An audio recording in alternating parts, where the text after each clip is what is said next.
तो बच्चों अब हम लोग पढ़ेंगे क्लास 10th बायो का चैप्टर 1 का जैव विक्रम। उसके 2-3 पॉइंट हो चुके थे। अब आगे की ओर हम लोग देखते हैं परिवहन भोजन तथा ऑक्सीजन का अंतःग्रहण, वर्ज्य पदार्थों का निष्कासन आदि कुछ विशिष्ट अंगों एवं ऊतकों द्वारा ही होता है, परंतु शरीर के सभी भागों में इसकी आवश्यकता होती है। इसलिए भोजन, ऑक्सीजन एवं वर्ज्य पदार्थों को एक स्थान से दूसरे स्थान तक परिवहन की आवश्यकता होती है। जिस तंत्र द्वारा यह कार्य किया जाता है उसे परिवहन तंत्र कहते हैं। परिवहन का मतलब ये भी होता है कि हमारे शरीर में जहाँ भोजन की आवश्यकता होती है वहाँ सुचारू रूप से नहीं पहुँचाता, तो वहाँ परिवहन की आवश्यकता होती है तथा जिसके द्वारा यह कार्य किया जाता है उसे परिवहन तंत्र कहते हैं। आगे देखेंगे पोषण। पोषण को हम लोग इंग्लिश में बोलते हैं न्यूट्रिशन।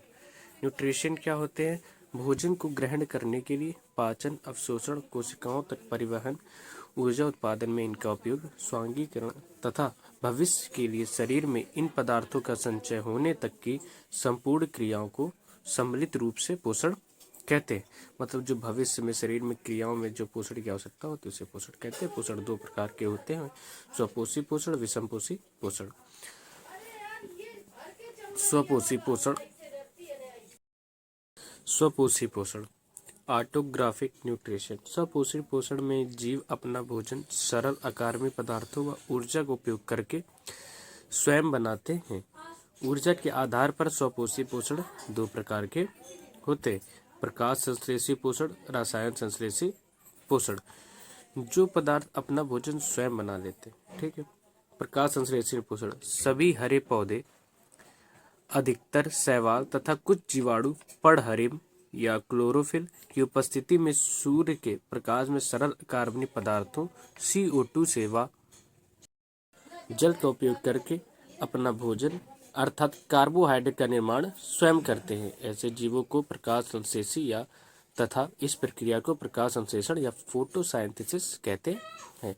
रसायन संश्लेषी पोषण कुछ जीवाणु सरल कार्बनिक यौगिकों का ऑक्सीकरण करके ऊर्जा उत्पन्न करते हैं और इस ऊर्जा का उपयोग करके अकार्बनिक पदार्थों से कार्बनिक भोजन बनाते हैं। ऐसे जीवों को रसायन स्वपोषी कहते हैं तथा यह प्रक्रिया रसायन संश्लेषण कहलाती है। उदाहरण सल्फर जीवाणु या लौह जीवाणु और हाइड्रोजन जीवाणु अपना भोजन इसी प्रकार बनाते हैं। अब आगे बढ़ेंगे तो देखेंगे पादपों में पोषण, न्यूट्रिशन ऑफ प्लांट, ठीक है।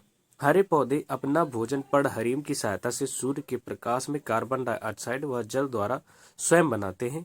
हरे पौधे पर्णहरिम की सहायता से कार्बन डाइऑक्साइड व जल द्वारा स्वयं बनाते हैं। यह प्रक्रिया प्रकाश संश्लेषण कहलाती है।